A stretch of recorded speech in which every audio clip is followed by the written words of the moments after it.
Buenas tardes, ¿cómo están? ¿Se me escucha? Profesor, buenas tardes, sí. No estoy, profesor. Sí, profesor, buenas tardes. Muy bien, vamos, ya está grabándose eh, el curso, la clase el día de hoy.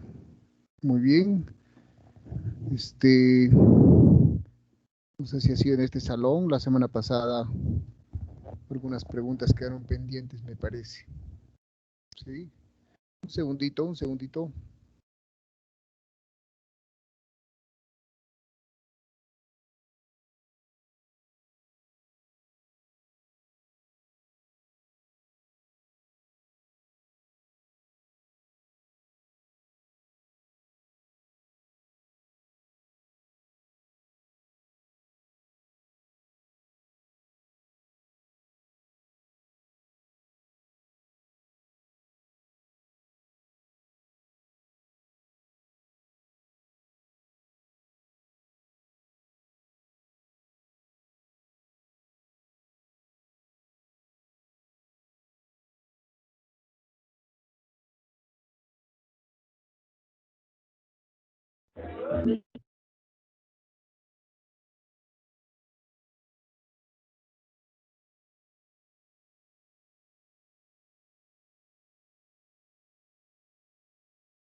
Profesor, su micro está apagado. Ah, está hablando por teléfono.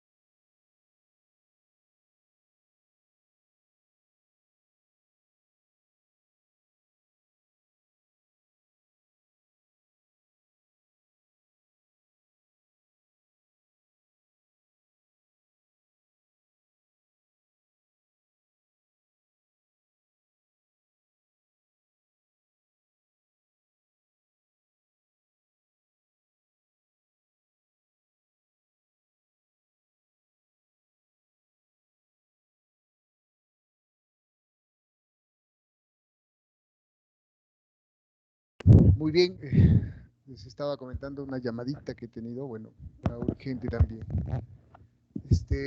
La semana pasada les comentaba que había quedado algunas preguntas que las estaba leyendo en el chat. Creo que una era tuya, Daniela, si no me equivoco. Daniela. Profesor, Sí, tenías alguna duda la semana pasada. no tenía ninguna duda, profesor. Es que me escribieron, no sé si alguien de ustedes me ha preguntado que explique lo que es estructura vertical y estructura horizontal. Por eso me parece que fuiste tú o no sé, alguien de ustedes escribió o ha sido el otro salón. Pero bueno, para ir concluyendo esto, ¿se logra ver las diapositivas? A ver, voy a conectar mi celular también para poder escucharlos. ¿Se logra ver las diapositivas, damas y caballeros? Avísenme rápidamente, vamos a avanzar. Sí, profesor, sí se puede. Muy bien. Entonces, como siempre, yo voy apuntando a los que están hablando, coloco mi lista. Voy a jalar el día de hoy para apuntar a aquellas personas, a aquellos estudiantes que no improvisan, sino participan con causa.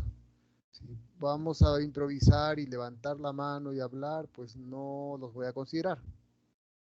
¿Ya? Entonces, la semana pasada mencioné que el día de hoy vamos a hablar de lo que corresponde eh, biodiversidad, ¿verdad?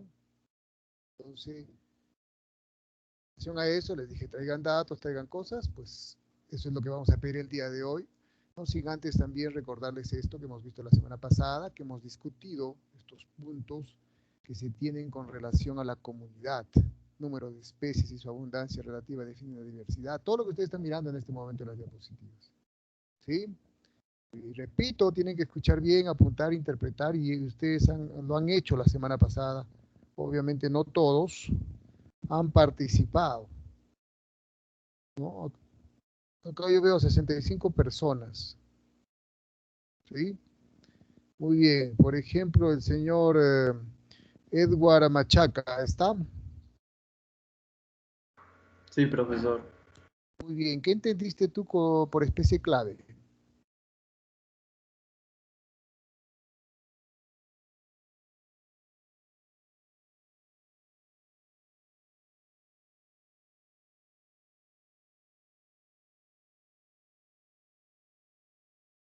¿No estuviste, Edward?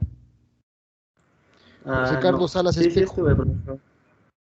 ¿Pero has anotado? ¿Has buscado? No. José Carlos Salas Espejo. Buenas tardes, profesor. Presente. Hola. Bueno, con especie clave se puede decir de que cumple una función de suma importancia en el ecosistema determinado, en un ecosistema determinado en el cual se desenvuelve esa especie, ya sea de No. forma positiva o negativa. ¿Estamos en ecosistemas o estamos en comunidad? Tampoco prestó atención. Profe, es que ya solo lo he escuchado el último que dijo porque justo le estaba escribiendo de que hace poco me pude conectar, de que recién me llegó el internet. Hace 2 minutos he entrado a la sesión.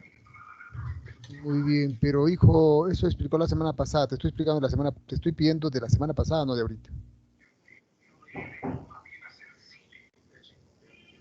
Y la semana pasada, los que no han tenido internet han tenido toda una semana para comunicarse con sus compañeros. ¿Qué ha hecho el profesor? ¿Qué temas ha tratado el profesor? ¿Qué vamos a buscar? ¿Qué hay que profundizar? Tienen una semana para hablar. Pues no está claro, ¿no? Rahab, Teresa, Sí, profe. ¿qué entiendes tú por grupos La, funcionales? eh,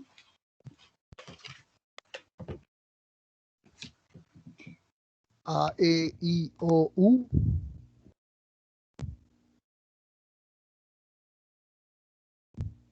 Nada. Levante mano a alguien rápido y dígame qué son los grupos funcionales, cómo los entendió, qué son los grupos funcionales. Especies dentro de una comunidad pueden clasificarse en grupos funcionales. 1, 2, 3. ¿Quién? profesor, disculpe, yo lo entendí como aquellas especies que dan una respuesta común al entorno. No, eso no son los grupos funcionales. No está claro, no sé. Profesor. ¿Quién? Son aquellas especies.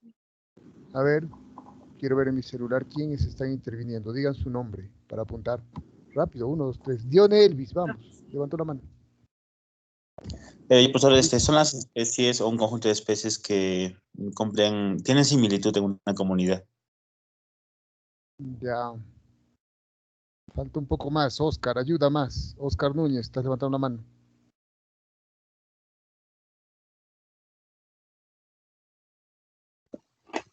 Profesor, ¿me escucha? Sí. A ver, profesor, es un conjunto de especies que comparten tienen las mismas características dentro de una comunidad y también realizan tareas equivalentes basadas en fuerzas del dominio en un mismo lugar, profesor. Y Fuerzas también del dominio. pueden evolucionarse. También puede tener una relación evolutiva.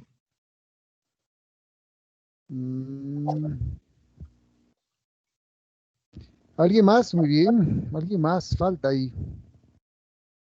¿Qué son los grupos funcionales? Alonso, responde, ¿no? Un ejemplo serían los gremios, siendo un grupo de organismos que aprovechan un recurso. Por ahí vamos.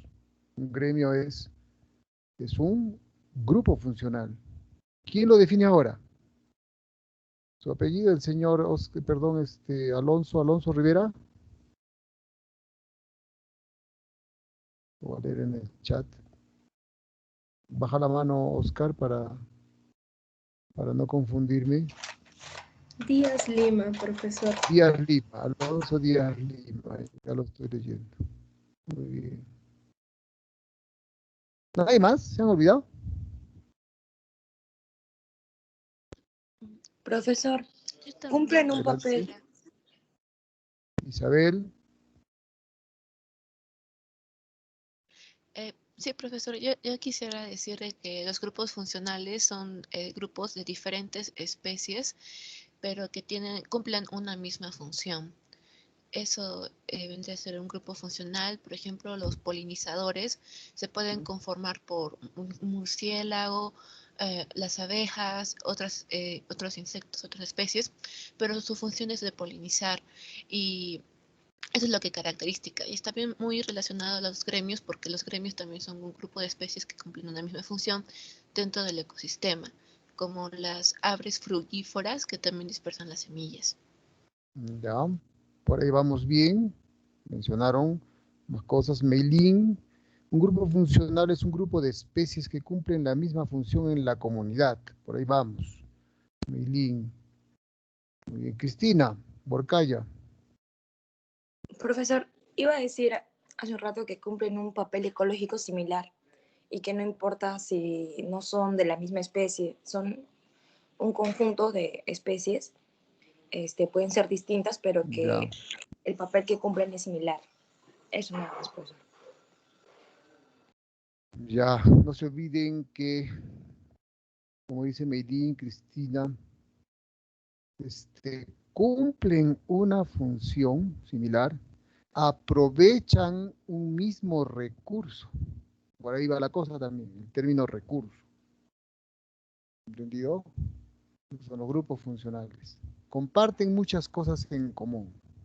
Una especie clave es una especie que impacta en el ambiente, es una especie que tiene un gran impacto en la comunidad. Y no necesariamente esta especie tiene supremacía numérica, es decir, no necesariamente las especies claves son numerosas, ¿no? Solo que influyen mucho en el cuidado de otras especies, en el mantenimiento de otras especies. O por lo contrario, un depredador también puede constituirse como una especie clave, porque es un controlador de la población de su determinada presa, por ejemplo, ¿no? Pues eso que quede claro. Bajen la mano, Cristina, bajas la mano, y tienen que prestar atención porque de todo esto salen las relaciones, las preguntas de relación para sus exámenes. ¿Ya? Las comunidades tienen estructura física definida, pues sí, tienen un ambiente, un hábitat, una topografía particular.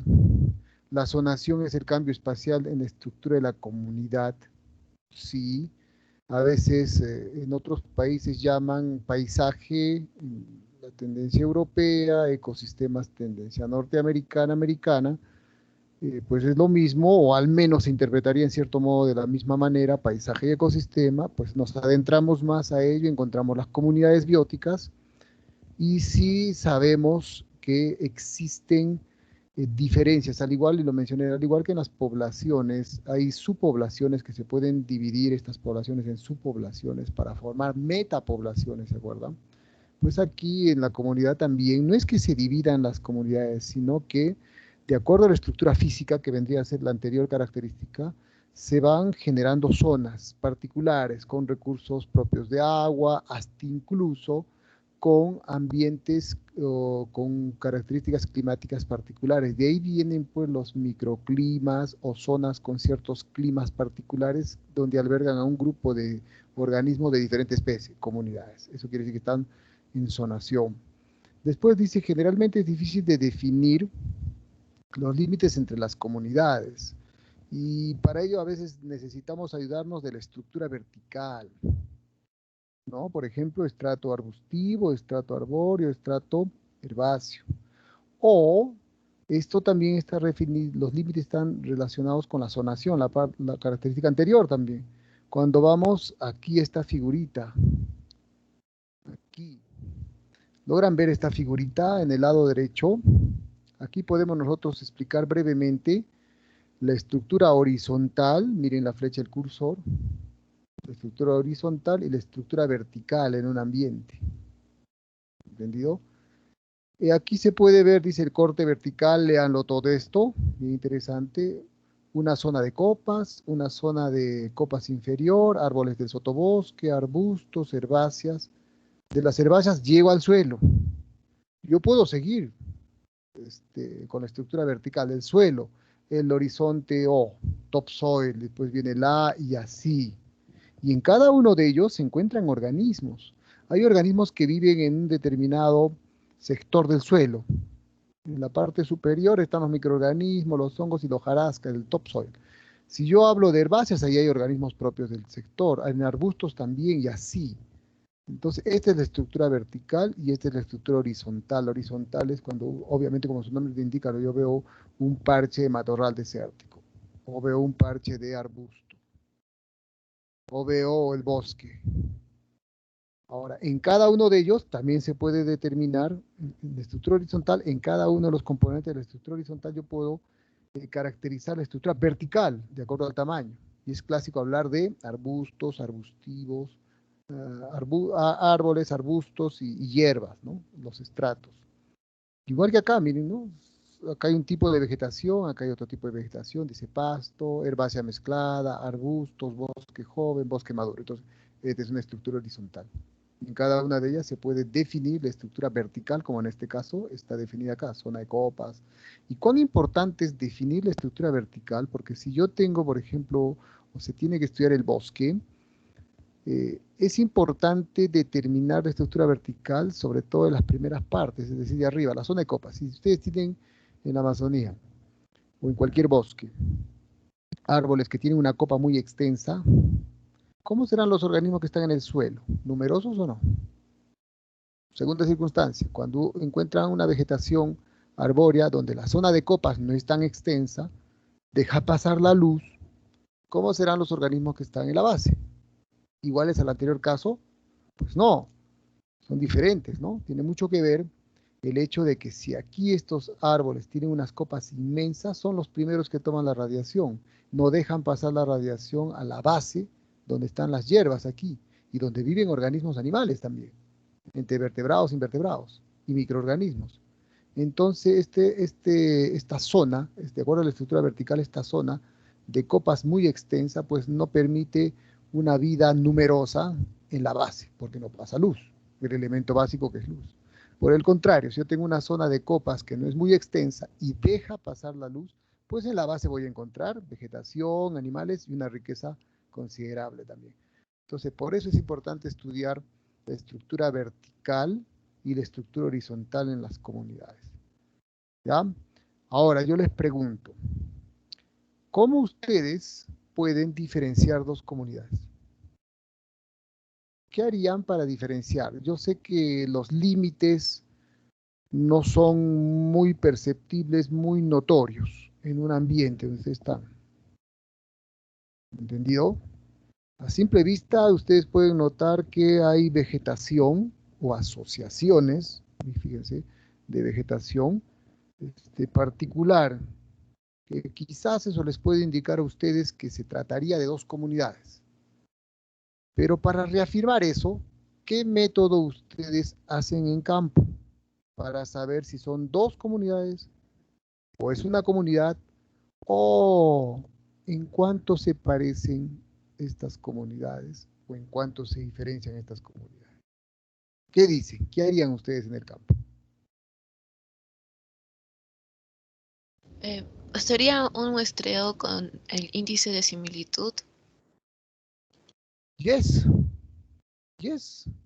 Hago muestreos acá, como dice Isabel, y aplico un índice. ¿Cómo se llaman esos índices? ¿Se acuerdan?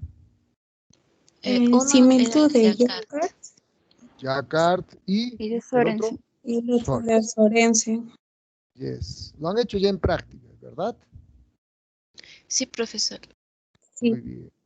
Entonces, son todavía muy utilizados esos dos índices y en consultoría, en monitoreo ambiental, ya sea de vegetación o de animales, aún siguen siendo aplicables estos índices. Y los resultados se dan en porcentaje, ustedes saben, ¿no? En porcentaje. Incluso se hacen unos gráficos, unos clados, ¿no?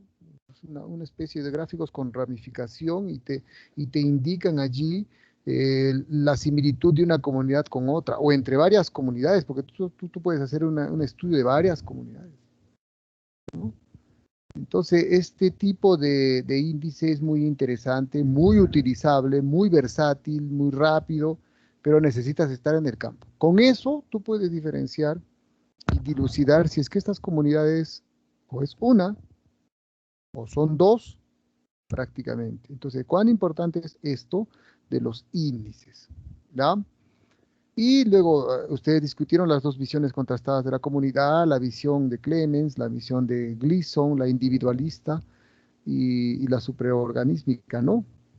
Entonces, mira, fíjense que hasta ahora estas dos tendencias se utilizan dependiendo de qué querramos o cómo querramos estudiar a una comunidad. Ambas todavía son viables, entendibles, pero un poco que nos vamos a la tendencia de la teoría individualista, ¿no? La teoría de Gleason, donde los organismos así responden al ambiente por sí mismos, no en conjunto. ¿Entendido? Sí, eso sí se puede entender, pero hay circunstancias en el campo, en el ambiente, donde también la teoría de Clemens, la supraorganísmica, la que dice que un conjunto de organismos de diferentes especies que forman la comunidad, una asociación, es como si fuera un organismo. Y crecen, maduran, desarrollan y mueren, ¿no? Sí, también hay circunstancias donde esa teoría se ajusta a ciertas circunstancias en el ambiente, pero un poco más la teoría individualista de Gleason es la que se entiende o se explica para muchos fines. En nuestro caso al menos sí, porque tenemos un montón de especies que tienen distribuciones geográficas muy variadas, hay algunas que están en ciertos lugares específicamente, pues hablamos de endemismos, ahí sí podríamos hablar de la teoría de Clemens, o sea, depende.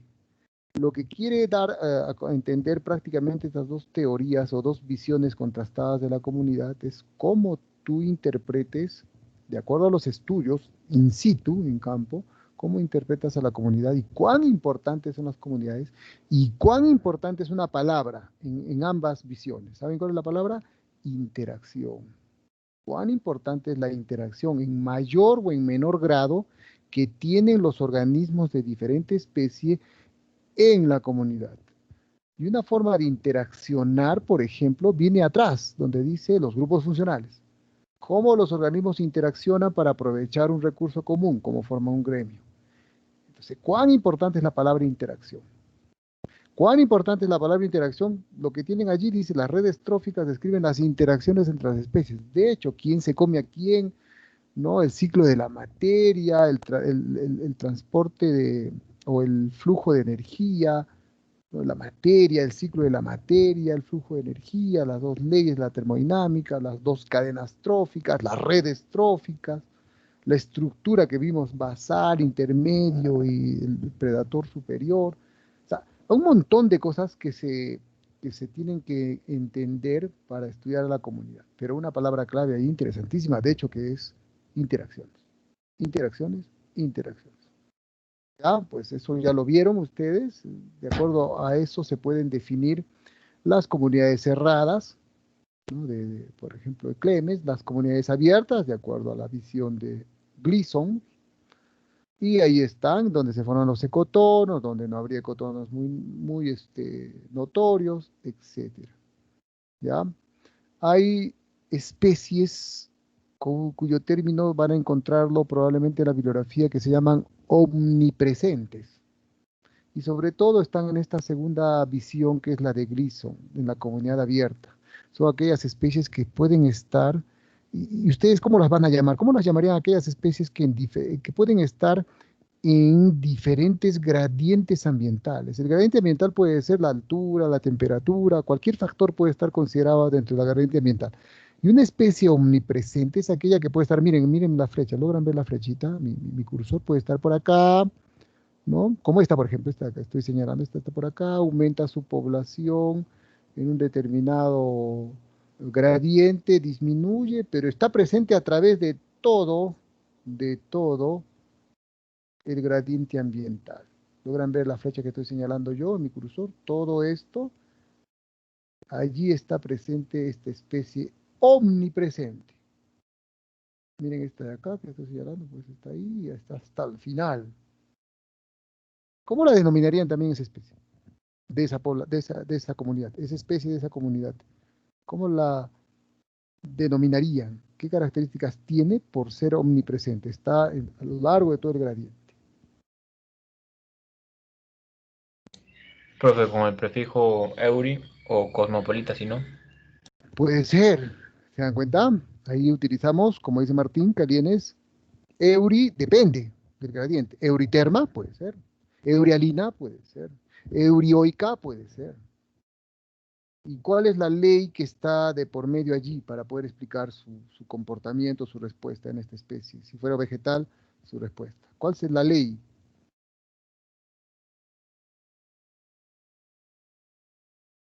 Que la conocen ustedes. Sí.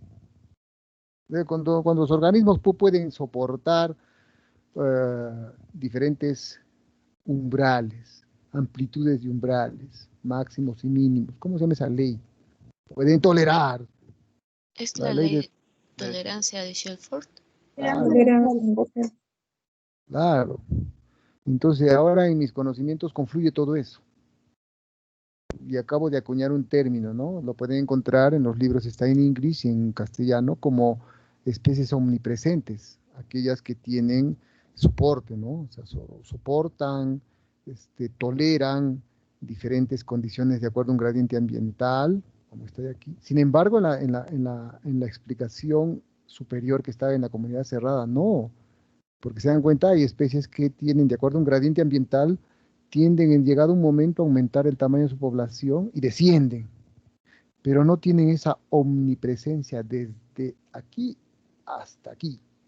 O sea, no están presentes en todas las dimensiones del gradiente ambiental que se quiere estudiar. Y en ambas, repito, ambas visiones existen, se dan, están presentes en la naturaleza. Pero un poco más explicamos, al menos en nuestro medio, está la teoría individualista aquí de comunidades abiertas. ¿Ya? Entonces apunten eso, consideren eso. Ahí está lo que hablamos, la visión individualista de Gleason, importante. Cada especie de planta, en este caso, porque ahí estudiaron, es un caso en sí mismo, cuya distribución en el espacio depende de sus peculiaridades individuales de dispersión y sus requerimientos ambientales. Con esto se está explicando algo que ustedes también conocen. O sea, que cada especie depende de su ecofisiología, de acuerdo a sus condiciones de adaptación al medio. Y también es entendible, ¿no? Esto, la síntesis moderna, dice, la estructura de las comunidades es consecuencia de procesos poblacionales. De hecho que sí, porque las poblaciones forman comunidades. Y las poblaciones, como acabo de mencionar, que tienen sus propias especies, tienden a una respuesta o comportamiento en las comunidades de manera particular. Las comunidades son secciones de un gradiente continuo, sí, las comunidades demuestran cierta predictibilidad y direccionalidad, también dependiendo de cuál de las dos visiones estemos hablando, pero sí hay cierta predictibilidad en cuanto a su ciclo de vida, sus grupos funcionales, ¿no? Etcétera. Las comunidades son fuertemente afectadas por efectos históricos, la evolución, sí, también. Acá más adelante veremos un tema que se llama sucesión, ese es un efecto histórico, ¿no? Las sucesiones ecológicas.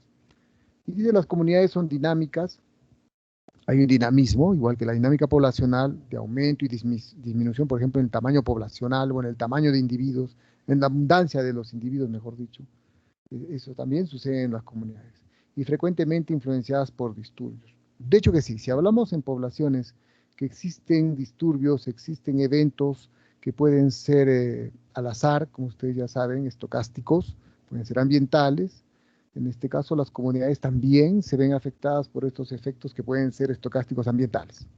Y al final, generar disturbios y probablemente desaparición de las comunidades y por ende de los ecosistemas, etc. ¿Ya? Entonces, sí existe todo una similitud en cuanto muy parecida a las poblaciones, solo que las poblaciones obviamente ustedes saben que son organismos de la misma especie, que hablamos de comunidades es algo mucho más complejo, pero sí tiene cierta dinámica muy parecida.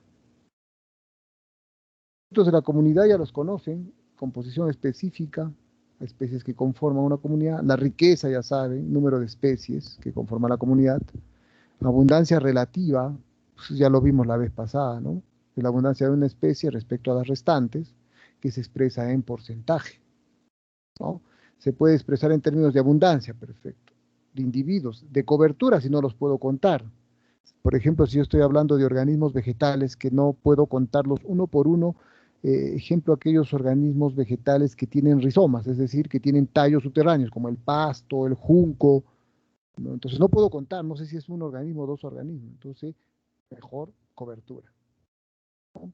También la frecuencia, ya saben que es ustedes frecuencia o biomasa. La biomasa está referida a la cobertura. ¿Entendido? Ya ustedes saben esos términos. Nosotros hemos calculado lo clásico, que es la abundancia relativa, con relación al número de individuos, ¿no? Que es donde los podemos contar. Y la dominancia, ¿no? Ustedes saben que en la comunidad hay organismos y hay especies que dominan. Es el grado de dominancia o importancia que una o más especies tienen en la estructura y funcionamiento del sistema, ¿no? Ahora, existe lo que hemos visto anteriormente, que es las especies clave. No se olviden, las especies clave no necesariamente son frecuentes, son dominantes, son abundantes. Probablemente sí, probablemente no, no necesariamente. Ya, la pregunta del millón era, como les dije la vez pasada, ¿por qué una especie es dominante? ¿Por qué una especie domina? O si encuentro una comunidad con 150 especies, ¿por qué 5 son dominantes? ¿Qué tienen ellas que dominan? Tienen entonces adaptaciones, ecofisiológicamente tienen éxito, tienen un montón de atributos o características que las hacen, por ejemplo, muy numerosas. El modo de reproducción, camadas en sus crías, ¿no? Aplico la ley de tolerancia de Shelford, debe tener algo por allí. ¿Se dan cuenta? Hay muchas formas que yo puedo discutir para entender y puedo suponer para entender por qué ciertas especies son dominantes.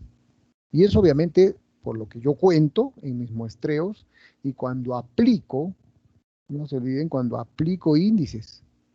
El índice de Simpson, dos cosas. Te habla de riqueza y te habla de dominancia. El índice de Simpson tiene dos valores que puedes tú utilizar. La riqueza, igual que el de Shannon. Cuán rico es una comunidad. Pero también el índice de Simpson te da la contraparte. Te dice, muy bien, te informo que esta comunidad tiende a tener organismos más dominantes o de repente no hay mucha dominancia, entonces es una comunidad equitativa. Ahora, eso lo reafirmas con lo que ya tú sabes. Cuando aplicas otro índice que se llama el índice de equitatividad de Pielú, y con eso reafirmas si es que esta comunidad es equitativa, que quiere decir que el número de organismos y de especies es ciertamente uniforme, o por allí hay algunos que tienen más que otros, entonces ahí te va a salir que no es equitativa porque hay dominancia seguramente de alguna especie en la comunidad. Entonces, ¿cuántos índices estás utilizando tú para poder estudiar la comunidad? Índice Shannon para hablar de riqueza, índice de Simpson para hablar de riqueza y dominancia, índice de Pielú para hablar de equitatividad en la comunidad o no equitatividad en la comunidad. Y un cuarto índice importante que lo acaban de nombrar, que es el de Jacquard y Sorensen, el índice de similitud o disimilitud, para saber si las comunidades o comparando comunidades son o no diferentes o en cuánto se parecen, en qué porcentaje se parecen. Fíjense que son 4, al menos que podemos utilizar. Pues ahí ya estamos mezclando dos tipos de diversidad, que es lo que viene a continuación en la clase. Más diversidad, ya la conocen ustedes, ¿no? Es la variación del número de importancia relativa de las especies que componen la comunidad, incluye la riqueza y la abundancia relativa, la estructura trófica, relaciones interespecíficas existentes entre las especies de una comunidad, quién se come a quién, transferencia de energía, ciclo de la materia, sus formas de vida, es la morfología y estructura de los organismos en la comunidad. Las formas de vida, por ejemplo, yo los puedo ejemplificar rápidamente con los hábitos en las plantas. Arbustivas, herbáceas, también va relacionado con eso. ¿Ya? Muy bien, bueno, un ejemplito que ustedes ya lo han podido ver, lo han hecho en práctica, la comunidad 1, la comunidad 2, cuán parecidas son, entonces calculo la riqueza, la abundancia relativa de ambas y la diversidad, y eso se calcula con índices. Una comunidad es diversa, fíjense las condiciones. Dice, una comunidad es diversa porque tiene muchas especies, perfecto, porque todas las especies son más o menos igual de abundantes. Entonces, aquí estamos hablando de equitatividad. Si dos comunidades tienen la misma riqueza, es más diversa aquella que es más equitativa. ¿Correcto? Repito, si dos comunidades tienen la misma riqueza, ¿qué índice he calculado allí?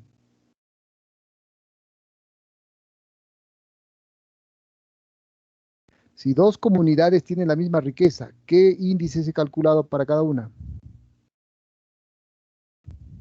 De Shannon. Shannon, profesor. Muy bien. Calculo el de Shannon para cada una. Y la riqueza me sale muy parecida. O de repente igual. Muy bien. Pero tengo que seguir definiendo cuál de las dos es más diversa. Es más diversa aquella que es más equitativa. ¿Qué índice aplico entonces para reafirmar eso? Índice de De la dama. Pielú, profesor. Índice de equitatividad de Pielú. ¿Quién es? ¿No la veo? Zúñiga, profesor. ¿Quién fue? ¿Quién es? Francis Zúñiga, profesor. Francis, no te veo acá recién te veo. Muy bien. ¿Se dan cuenta los índices cómo me ayudan a definir riqueza y cuál de las comunidades o cuál de los ambientes que yo estoy evaluando es más rico? Pues me voy con Shannon y después me voy con equitatividad. Dice, la equitatividad es máxima cuando PI es 1 sobre S, o sea, uno es, esa es la fórmula que ustedes saben, es 1 sobre S. ¿Qué es S? Ya lo han visto el semestre anterior, ¿qué es S? Varianza. No, ¿No era el ¿qué es índice S? de Simpson? Número de No, especies. no. Dominancia. ¿Qué No es la dice? riqueza, ¿no? Ah, La riqueza. claro. La formulita, ustedes saben, se acordarán, era 1 sobre H también, que puede ser 1 sobre el índice de Shannon. ¿Ya? Entonces, ahí está. Si dos comunidades son igualmente equitativas, es más diversa la de mayor riqueza. Miren todas las formulaciones para definir qué comunidad es más diversa. Aplico índice de Shannon, puede ser el de Simpson también, puede ser el de equidad de Pielú. ¿Entendido? Y al final, si sigue habiendo un empate, si lo queremos entender así, si dos comunidades son igualmente equitativas, es más diversa la de mayor riqueza, es más diversa la que tiene mayor cantidad de especies. Porque de hecho que una de las dos debe tener mayor cantidad de especies. Y así yo voy definiendo la riqueza y la diversidad entre las comunidades que voy evaluando. Entonces esos índices que ustedes han calculado el semestre anterior, revísenlos, no son nada del otro mundo, son formulaciones matemáticas simples, interpretaciones más bien a su nivel, obviamente, y con esto se ayudan más. Ya están escribiendo harto por el chat, quiero tratarlos de leer, pero a ver, poco a poco. A ver, un segundito. Voy a leer lo que sus compañeros están escribiendo.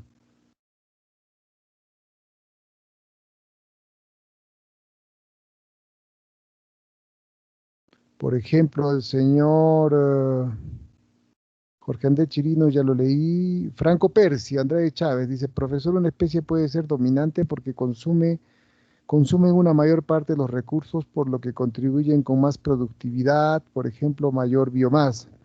¿Ya? Claro, si es que mayor biomasa quiere decir mayor número de ellos, ¿no?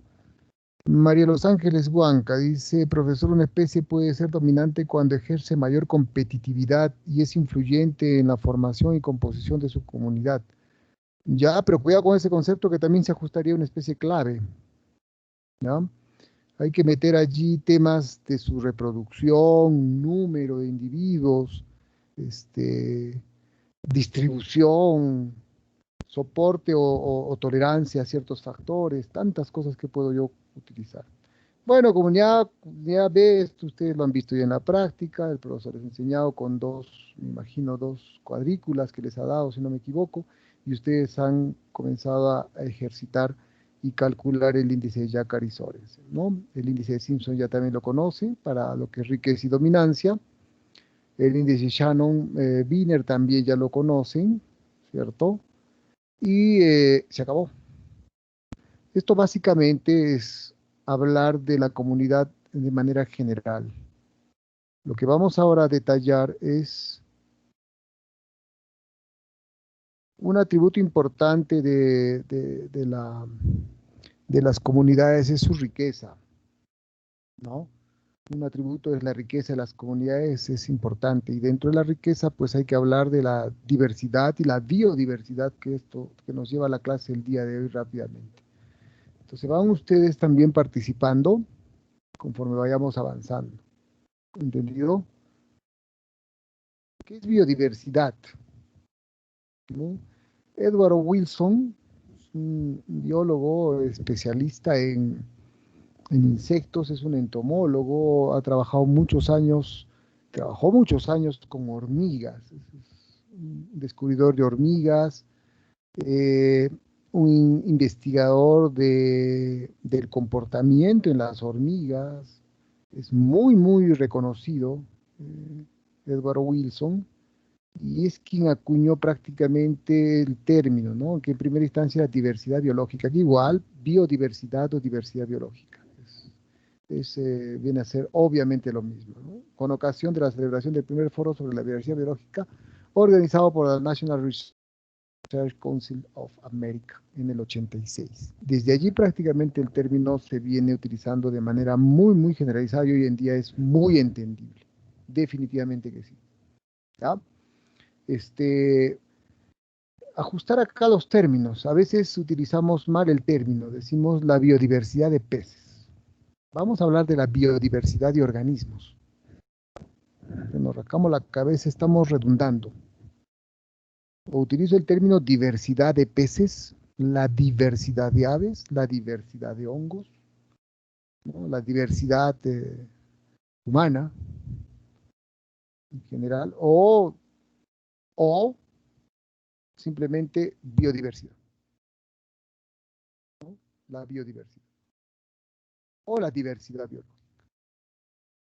El video de la mañana he sustentado a dos jóvenes, a las 8 de la mañana se tiene una sustentación de dos jóvenes, Shakira Valdivia y Julio Menéndez, han sustentado una tesis donde han hecho una evaluación y un análisis de los planes de desarrollo concertado, planes regionales de desarrollo concertado, es decir, todos los gobiernos regionales del Perú tienen sus planes, un montón de planes y estrategias, pero hay una de ellas que constituye, dentro de los planes de desarrollo regional concertado, hablar del cambio climático.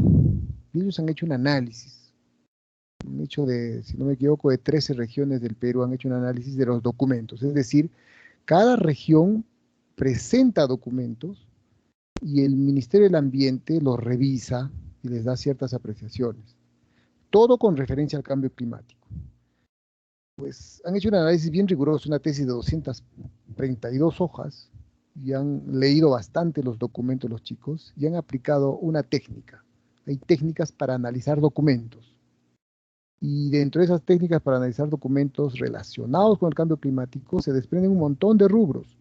Dentro de ellos está la biodiversidad, ¿no? Cómo las regiones se están preocupando en todas sus acciones. No se olviden que todavía no tienen claro las regiones en el Perú y la de Arequipa más o menos, no tienen claro que el eje central de todas las acciones que ellos deban tener como región, en todo sentido, salud, agricultura, economía, cultura, turismo, todas las acciones que una región pueda tener, deben desarrollar sus acciones y sus estrategias y sus actividades en función al cambio climático, en función a la adecuación o a la adaptación al cambio climático y en función a la mitigación del cambio climático. Esa es una realidad inminente, pero no lo estamos cumpliendo. Y si algunos lugares del Perú lo colocan solo en el papel. Y dentro de ello, como el eje central es aquí la adaptación y mitigación al cambio climático, hay un eje pequeñito que se llama biodiversidad. Entonces, en todos estos aspectos se debe considerar la biodiversidad. Pues díganme ustedes si eso es cierto. En las regiones, el término biodiversidad, por ejemplo, está relacionado con salud. Muchos dirán, no, una cosa con otra. No, sí tiene mucha relación. Biodiversidad y cultura. Biodiversidad y economía. Biodiversidad y salud. Biodiversidad y agricultura. Biodiversidad y turismo. O sea, ¿se dan cuenta? Ese eje central que es cambio climático, que desprende biodiversidad, a uno de ellos debe estar relacionado con los demás ejes de planeamiento y estrategias y funcionamiento de los gobiernos regionales. Estos chicos han hecho un análisis y cuando aparece el término de biodiversidad, o sea, la importancia que se le da no es ni el 1%. Es decir, que con ellos, si las autoridades no están en onda, imagínense el pueblo. Entonces, ustedes ahora hagan un ejercicio y pregunten qué es la biodiversidad. ¿Qué entienden por biodiversidad? Probablemente lo primero que les van a decir, son los animalitos, ¿no? Son los animalitos y las plantitas, pero no saben que nosotros formamos parte de la biodiversidad, ¿no? Entonces debemos tener una mirada o un pensamiento ecocéntrico, ¿no? Es decir, que nosotros somos parte de nuestra biodiversidad en general que tiene el país, que tiene el mundo, nosotros como seres humanos. No salir de esa esfera y mirar a la biodiversidad lejana. ¿Dónde están los microorganismos, los animales, las plantas? No, nosotros tenemos que meternos en esa esfera. Y cuando nos metamos y nos debemos sentir propios de esa esfera internamente, propios de ese mundo, recién quizás tomemos conciencia de que somos importantes, como también son importantes las plantas, como también son importantes los animales, como también son importantes los microorganismos. Así como queremos cuidarnos, también deberíamos cuidarlos a ellos. Recién, esa es una visión ecocéntrica, ¿no? Pero no la tenemos. Mucha gente de a pie probablemente no entiende este término, ¿no? Y biodiversidad es la variedad de todos los tipos y formas de vida, ojo. Todos los tipos y formas de vida, incluyéndonos obviamente. Pero también hay que enseñar que la biodiversidad va por niveles, porque podemos tener biodiversidad o diversidad genética, diversidad de especies, hasta ecosistemas. O sea, toda una escala que la vamos a ver ahorita. O sea, ¿cuán importante es eso? ¿No? A los chicos de quinto año les están enseñando y les han dejado un trabajo, una profesora, me parece, y me estaba consultando un joven que tenía un poco de duda, y me dice, profesor, tengo dudas. ¿Cuál es, Leo? Me están dejando que busque información sobre, mira, especies vegetales ingenierizadas. Es un término que lo tomamos del English, engineered en inglés, en castellano, ingenierizadas. Especies vegetales ingenierizadas para la bioremediación. Entonces me dice, profesor, ¿se trata de las transgénicas? No. Entonces ahí se desprenden dos cosas. Una especie ingenierizada es aquella que tiene su material genético, pero tú lo modificas, su propio material genético, tú lo modificas. Tú modificas ese material genético propio, ojo, para que la planta, en este caso, pueda funcionar de la manera que tú quieres. Por ejemplo, amplificar la producción de ciertas proteínas que son beneficiosas para la bioremediación, pues estás ingenierizando, pero sus propios genes. Ahora, la otra versión es cuando tú dices OBM, una planta que sí ha sido modificada genéticamente, es decir, sus genes de esta planta, hay unos genes que tiene esta planta que no son propios, han sido traídos de una bacteria, por ejemplo. Una bacteria, ¡clic!, que tú tienes una planta transgénica. Entonces, ¿a qué voy con esto? Que el muchacho estaba dudando con el término. Ustedes busquen ahorita en internet, busquen allí en English, engineered, ¿no? Plantas ingenierizadas y plantas transgénicas, son dos cosas diferentes, pero que actúan o la ciencia las junta a veces o trabaja con ambos grupos de organismos, ya sean animales y vegetales, para un determinado fin en el ambiente, sí, eso se da. Y hay un montón.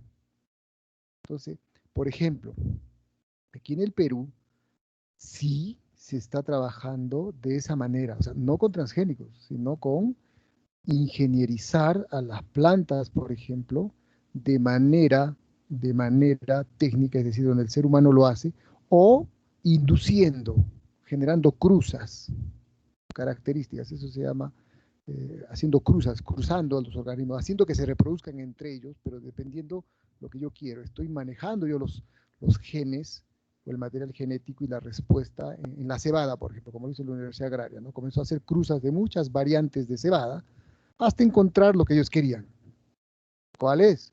Una cebada que tenga el tallo corto, la caña o la pajita corta, pero tenga una espiga grande. Es decir, que gaste toda su energía y que todo el producto de la fotosíntesis se vaya para llenar los granos, o sea, que te dé bastantes granos, bastante cebada, que es lo que queremos, pero que no gaste mucho en generar la caña. Es decir, que el tallito no sea muy grande. Bingo. Están haciendo de manera natural, induciendo a la reproducción y al cruce entre ellos, a obtener un material genético, un germoplasma, los genes con características que yo deseo. ¿Cuál es el deseo? Que produzcan rápido y que tenga bastantes granos de cebada y que asegure el alimento para el pueblo. O para un fin, esa cebada va a ir un fin, de repente para el consumo humano o directamente para la industria. ¿Se dan cuenta? Allí yo estoy manejando los genes, estoy yo modificando la diversidad genética. Estoy modificando la diversidad genética. Ojo, no estoy metiendo genes que no corresponden, estoy yo manejando, estoy induciendo, ¿no?, lo que yo quiero.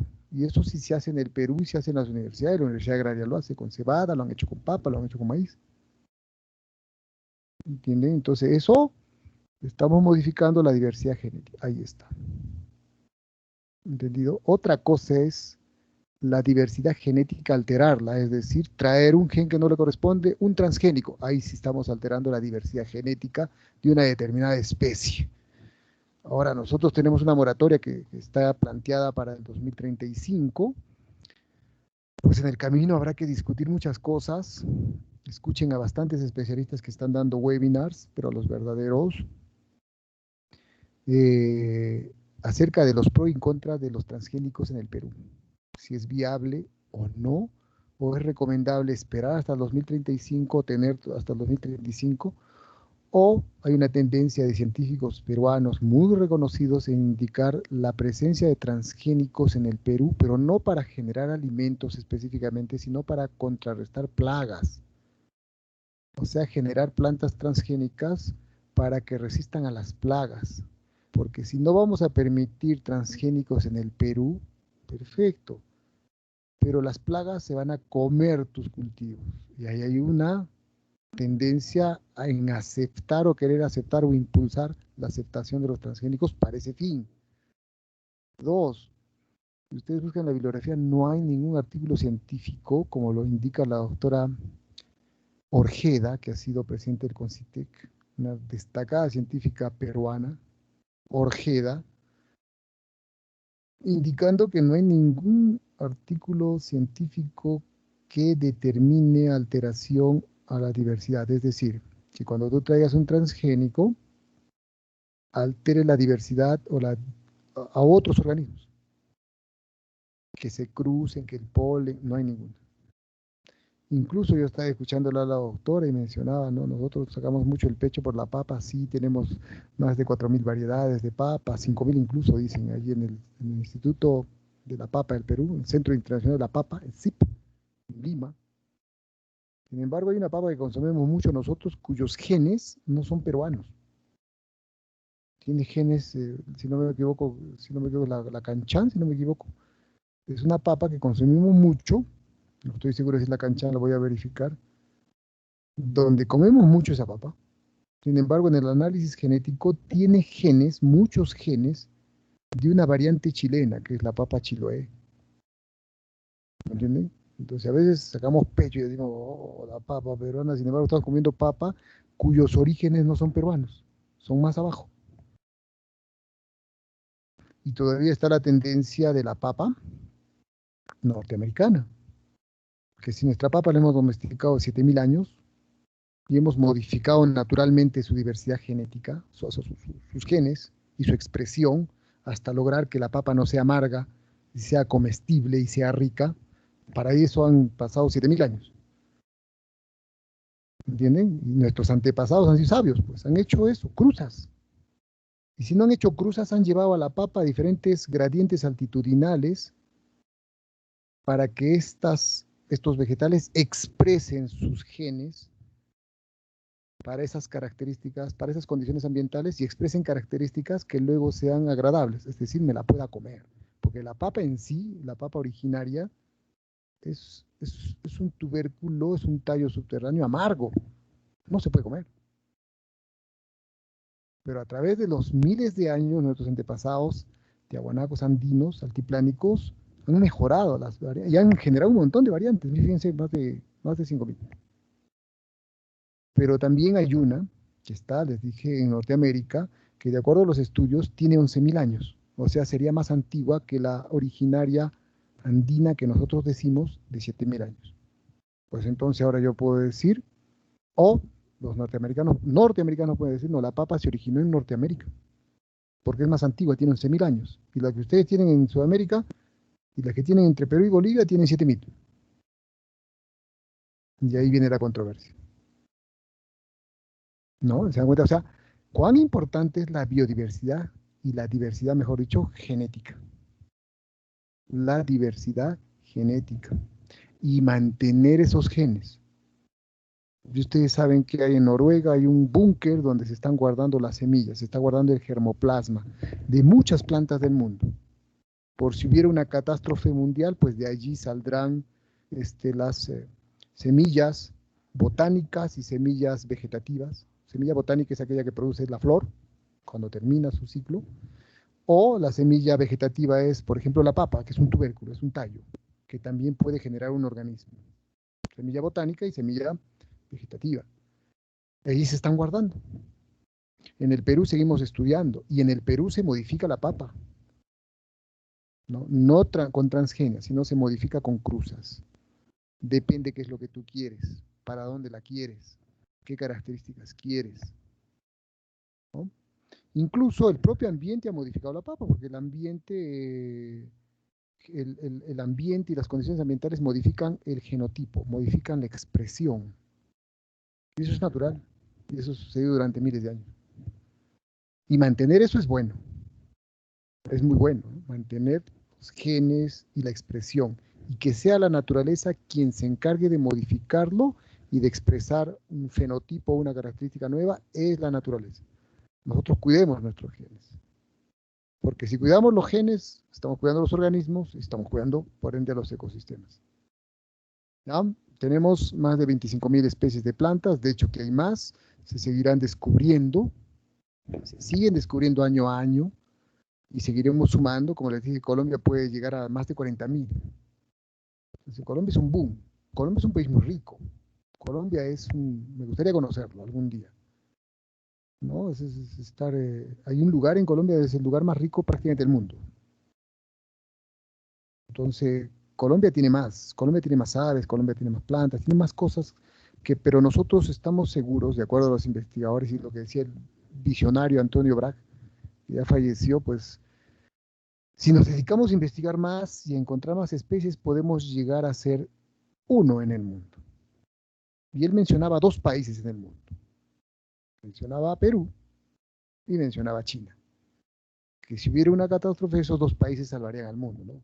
Visionario, ambicioso, interesante también en sus apreciaciones, pero algunos la ven lejos, otros la ven un poco como falacias, pero si seguimos investigando y en la Amazonía se siguen descubriendo especies vegetales y animales, pues sí. Entonces yo considero, y de acuerdo a los especialistas, que faltan manos, siempre lo he dicho, ¿no?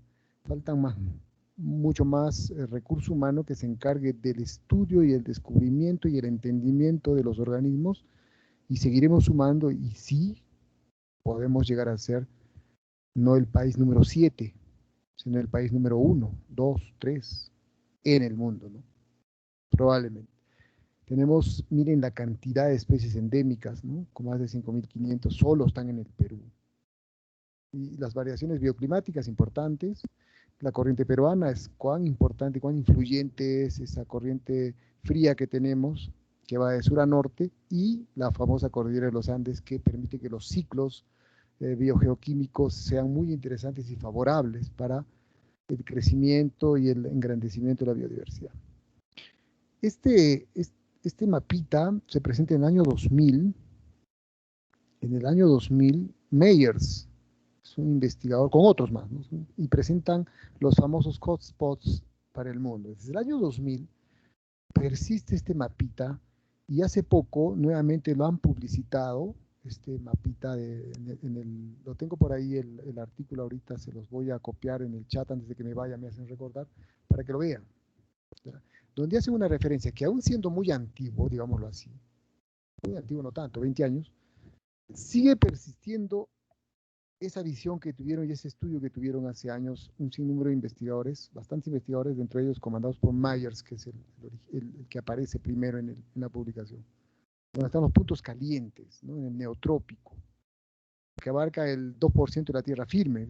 El 2% de la tierra firme prácticamente es quien mueve al mundo, donde están los organismos, la riqueza. Dice, pero incluyen el 46% de especies de plantas, entre 30 y 40% de especies de vertebrados terrestres. Miren nuestro país, pues acá está quién, la parte de Venezuela, está totalmente Colombia, está Ecuador, está Perú, está Bolivia. Miren la parte central de Chile. Ojo, a veces miramos al sur y decimos nada, nosotros somos muy ricos. No, aquí en la parte central de Chile hay una riqueza también extraordinaria. La amplitud nuestra sí obviamente es mayor. Brasil, ni que hablar. Centroamérica, México, ¿no? Una parte de Norteamérica hacia el oeste. África, Madagascar, definitivamente que sí. Parte de China, China también es otro país extraordinariamente rico. Partes de Australia, ¿no? Etcétera. Todo el neotrópico, obviamente, está conformado por países muy ricos, megadiversos. Estamos nosotros metidos ahí, miren nuestro país. Y eso es real. Pero también hay riesgos con esto del cambio global, dentro de ahí del cambio climático, pues hay muchas predicciones para el 2050, qué va a pasar en el cinturón del mundo. O sea, cuando la temperatura avance y las olas de calor avancen, aumenten y se ponga en riesgo la diversidad en esos sectores. Más afectados todos los países neotropicales, ecuatoriales, ¿no? Va a haber pronósticos, si sigue aumentando la temperatura, muy adversos, ¿no? Falta de agua, migraciones, hasta la propia población humana va a tener que probablemente migrar por la cantidad elevada de temperatura que se va a generar para ese tiempo. Esperemos que no, son pronósticos, ¿no? Como tenemos ventajas, también puede que haya desventajas. Y por eso nos hacen un país, y somos un país vulnerable, ¿no? Vulnerable en todo sentido. Frente al cambio climático somos uno de los primeros países más vulnerables. Eso ya creo que ustedes lo conocen. Si hablamos de aves, las partes rojitas es donde están la mayor diversidad de aves, ¿no? Por eso acá, fíjense, Colombia, Perú, Brasil, fuerte, ¿no? Si lo vamos a África o a los otros continentes, el asiático, pues no vemos nada. Entonces la riqueza está acá. El centro de riqueza de aves está en Sudamérica. Si yo hablo de mamíferos, fíjense, que tiene un poco África, parte de China, pero Sudamérica sí en rojo. Estamos perfectamente. Perú, Brasil, Colombia, fíjense. En anfibios, este es un reto, mantener y descubrir a más anfibios. Estamos acá, Perú, Brasil, Colombia, Bolivia, ¿no? Bolivia también un país rico. Obviamente nosotros somos superior. Fíjense, entonces miren los anfibios. Los anfibios prácticamente se encuentran en Sudamérica y en Centroamérica. Costa Rica, por ejemplo, es un país que tiene bastante estudio de anfibios, bastante descubrimiento y tratamiento de anfibios. Es una maravilla, ¿no? Tengo varios amigos herpetólogos que han viajado a Costa Rica, pues es un lugar también de maravilla. Mismo Colombia también, ¿no? Brasil, ni hablar. Entonces son algunos de los hotspots ciertamente actualizados, pero el mapa de Meyers, pues ni hablar. Muy interesante. ¿Cuáles son los 3 niveles de estudio que tiene la biodiversidad? ¿Ya? El genético, el taxonómico y el ecológico. Entonces yo puedo estudiar la biodiversidad a nivel genético. Estudia la diversidad de genes. ¿Cuán importante? Repito. No se olviden que los genes son segmentos de ADN que expresan proteínas y esas proteínas determinan una estructura o función a un organismo. Esa es biología básica. ¿Ya? Entonces, cuán importante es no modificar esos genes o que sea la naturaleza quien los modifique, pero obviamente que determine características adaptativas para persistir al organismo en la naturaleza y no que se nos vaya, ¿no? Dentro y entre las especies. O sea, diversidad genética entre las especies, obviamente riqueza, o en la propia especie. ¿No? Entonces, ahí vienen la especie Allium cepa, que puede ser cebolla, o la especie Sea maíz, que puede ser el maíz, y dentro de esa especie hay variantes. Ojo, variantes. Pueden llamarlas cepas, pueden llamarlas variedad, pueden llamarlas cultivar, son denominaciones, pero están dentro de una propia especie. Creo que el ejemplo clásico que es hablar de Solanum tuberoso, la papa. ¿Cuántas variantes tiene? 5.000. Una especie con 5.000 variantes, sigue siendo papa, pero en diferentes morfologías, en diferentes características, color, sabor, textura, tamaño, forma, qué sé yo. Creo que ustedes ya conocen y lo han percibido perfectamente eso. No es igual la papa que crece en la costa, la papa que crece en la altura, el color es diferente, la cantidad de azúcares reductores es mayor, menores, es bien variado la papa, bien interesante, por ejemplo. Si quisiéramos hablar de la especie humana, siguen habiendo descubrimientos para poder entender la historia de cómo hemos llegado aquí, ¿no? De los ibanos, los neandertales y los homo sapiens, ¿no? Cómo a través de diferentes puntos en el mundo la especie humana ha comenzado a fluir y a desarrollarse y a evolucionar, ¿no? Por separado, ojo. Y de que ha habido encuentros entre ellas, sí. Pero también hay restos donde ha habido extinción de especies que si llegaban a evolucionar hubiesen sido humanos. Probablemente un poco diferentes a nosotros, ¿no? Eso es muy importante. Hay un montón de homos, como especie en el mundo, se han encontrado fósiles. ¿Entendido? Entonces es fascinante, por ejemplo, entender la historia humana. No como ese dibujito donde está el monito y conforme va avanzando el tiempo, su dorso va siendo más erecto hasta tener el ser humano bípedo que está habitando el mundo. No, así no fue la historia. Así no es. Hay un montón de ramificaciones para llegar a formar al propio ser humano, ¿no? Hace más de 100.000 años. Muy bien. El taxonómico, que trata sobre la diversidad de los distintos taxones. O sea, ya no hablamos de especie, ahora hablamos de otras categorías taxonómicas, familia. Por ejemplo, yo digo la diversidad en plantas. Puedo decir que a nivel taxonómico las asteráceas, que es un grupo de plantas es una familia de plantas, es un taxón de las plantas. Son cosmopolitas, como lo dijo Martín, es decir, tienen adaptaciones que les permite distribuirse en muchos lugares del mundo, son cosmopolitas. Ya. Entonces yo estoy hablando de una diversidad, no de especies, sino de un taxón llamado familia. Y puedo decir, la familia de las asteráceas es muy numerosa. ¿Ya? Como yo puedo decir también un taxón, por ejemplo, la Cyanophyceae, es un taxón, es un grupo. Yo puedo decir la familia de las una familia de las cianobacterias es la más numerosa en el mundo y es la que produce mayor cantidad de oxígeno para el mundo en los océanos. Es una alga cianobacteria que se llama Prochlorococcum.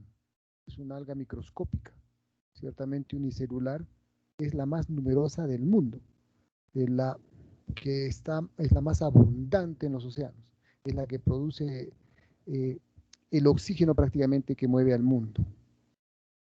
Y es la responsable de la formación de nubes, ¿se acuerdan eso? ¿No? La liberación de azufre, el ciclo del agua, muchas cosas se desprenden de esa alga.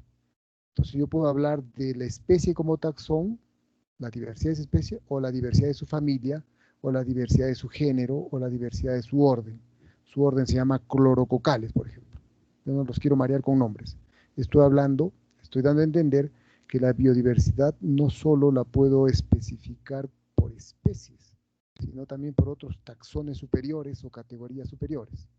Les voy a nombrar reino, división o filo, clase, orden, familia, género y especie.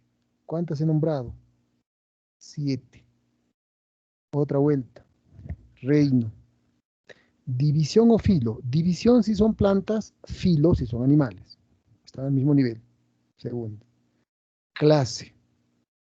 Orden. Familia.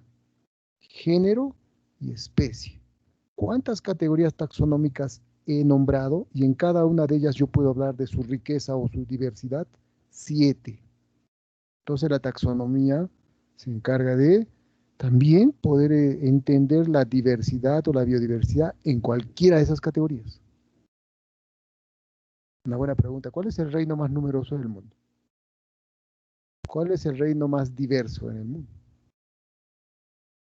El reino animal, el reino vegetal, el reino protista, el reino procarionte, el reino monera o procarionte, el reino protista, el reino fungi, el reino plantae, el reino animal, el reino virae, el reino cromista, el reino arcae. Me rasco la cabeza.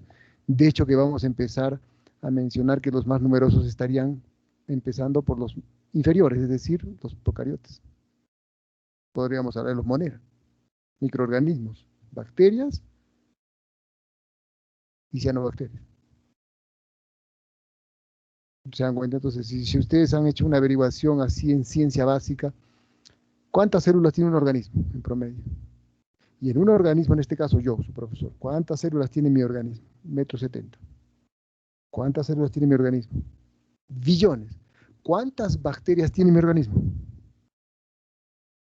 Oh, me rasco la cabeza, más todavía. ¿Me entienden? O sea, yo tengo más bacterias que células en mi cuerpo. Yo tengo más bacterias que células en mi cuerpo, para comenzar.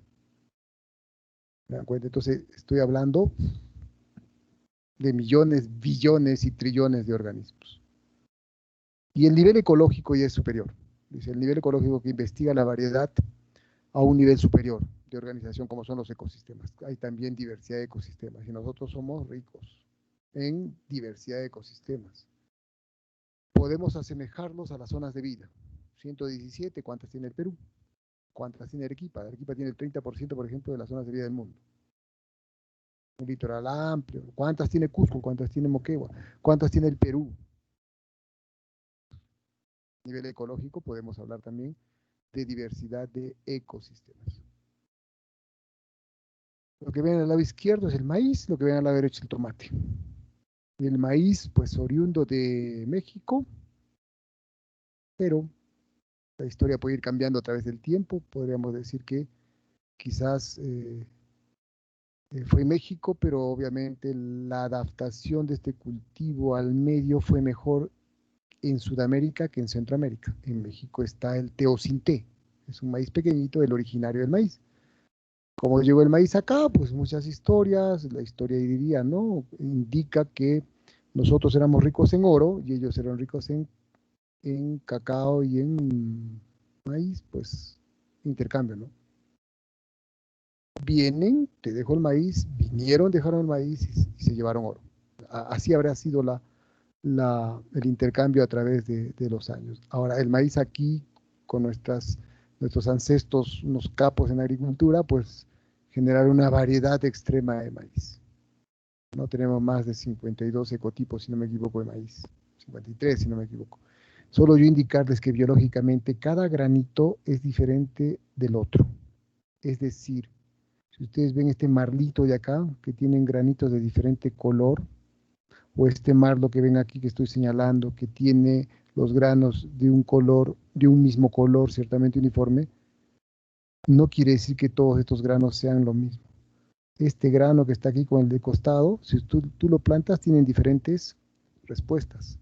Son diferentes genéticamente. En castellano, cada granito es como si fuera una persona. Cada granito es diferente al otro.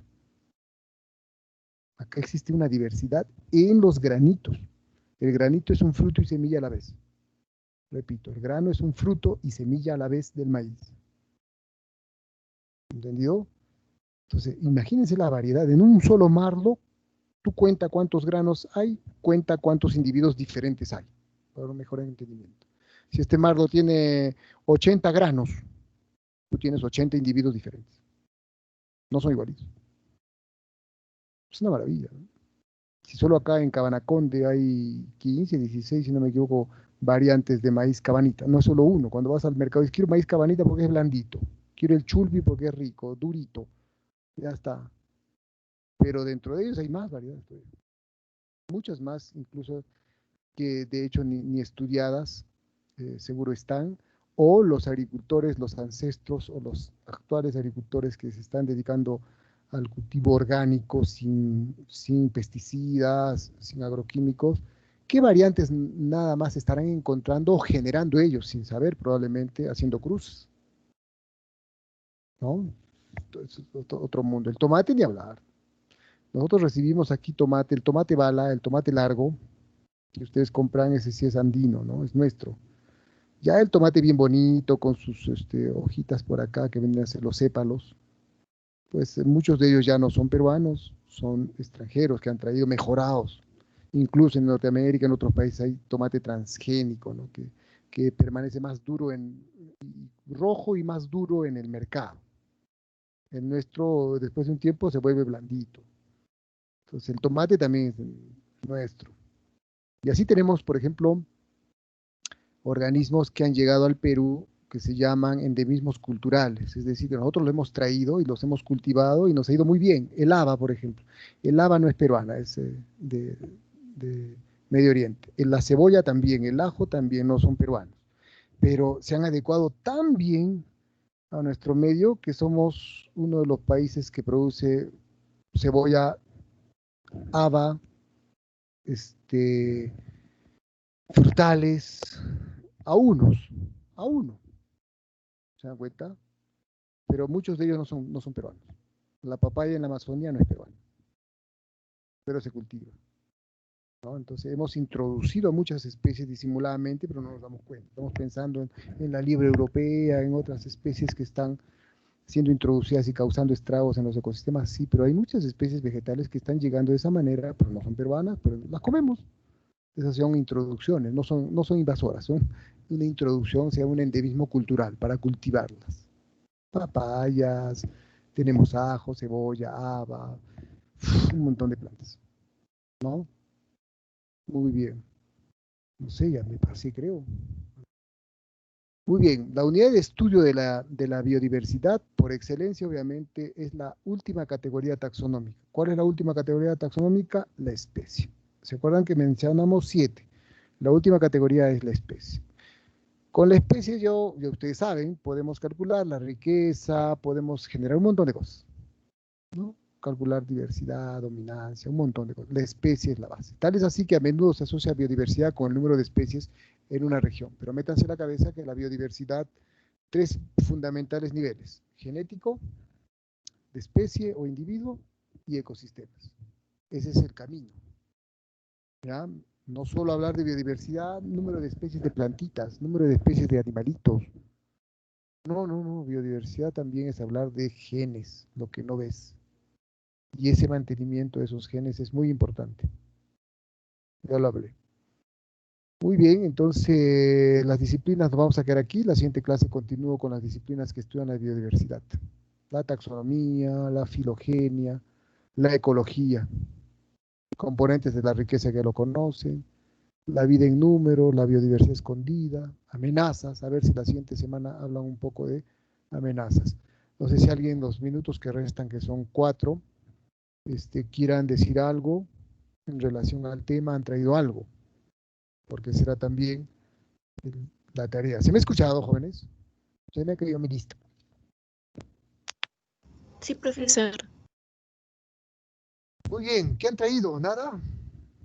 ¿Qué números tienen? ¿Alguna particularidad con relación a la biodiversidad de su país, de su región, del mundo?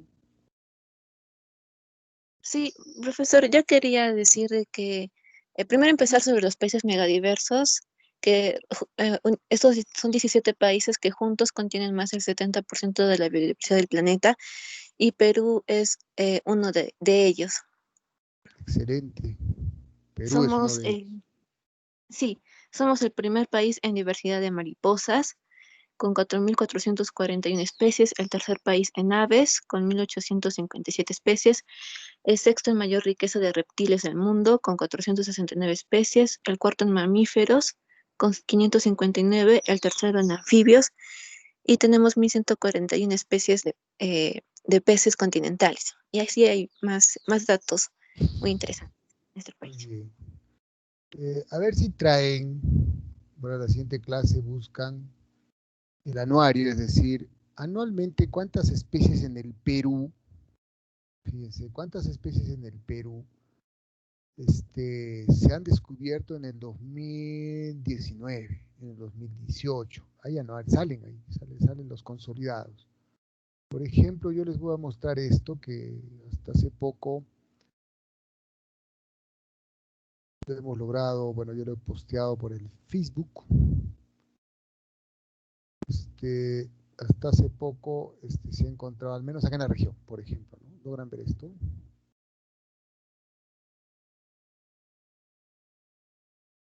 ¿Sí? Al 2020. Miren, los datos que ha dado Isabel, interesantes, pero de hecho que van a ir cambiando, y de hecho que están, en este momento, es probable que hoy a la 1 de la tarde con 30 minutos, alguien en el Perú esté descubriendo un animal, una planta, un insecto. Aquí hay una lagartija, ¿no? Después vamos a hablar de esto porque esta es parte de la diapositiva que viene para la siguiente clase. ¿No? Leolemus balagueri, una lagartija bien interesante con color bien verde, por ejemplo endémica, ¿no? De aquí. Otra ancapuca. A ver si alguien me ayuda. Anca, ¿qué es? Y puca, ¿qué es? Puca es rojo, si alguien me ayuda. Si es rojo, llana es negro. Ancapuca, ¿qué es? Si alguien me ayuda. No, something. ¿Sabe quechua? Ancapuca. Puca es roja. Me parece que es, anca no es pata, porque Eremotilus pucayana es puca rojo, llana negra, rojinegra. La ciurus, un murciélago, una avispa, mariposas. Han encontrado esponjas. Miren las mariposas. Le han colocado el nombre a un profesor de la Universidad San Agustín López, pero Lopezi. No, él. Bistropelma fabianae es una tarántula de los bosques pequeños, acá en Pichumpicho, acá cerquita, cuando ustedes vayan al bosque, que van a encontrar una tarántula, que la han encontrado este año 2020, ¿no? El año que pasó, bueno. Y así, todos los organismos que han encontrado solo para el 2020 en la región de Arequipa. Si ustedes están en Puno, están en Juliaca, Moquegua, donde estén, sería bueno que averigüen, porque yo sé que en esta clase hay chicos que están en Puno, están en Moquegua, en Hilo, están en Tacna, están en Cusco, o de repente en otra ciudad del Perú. A ver si averigua en su región cómo van estos avances. Todas las regiones tienen estos avances, ¿ya? Y a ver si traen más o menos la siguiente semana con sus búsquedas bibliográficas cuánto es el consolidado anual 2018-2019, ¿no? De especies. El MINA y otras instituciones, el FOR a veces, no a veces, generalmente están dando esos informes anuales. Se descubrieron 5 aves más, se descubrieron 3 anfibios. ¿En qué lugar? Tal. ¿Ya? Muy bien que la Amazonía es el lugar donde mayormente se destaca estos descubrimientos. Muy bien, damas y caballeros. ¿Algo más que decir?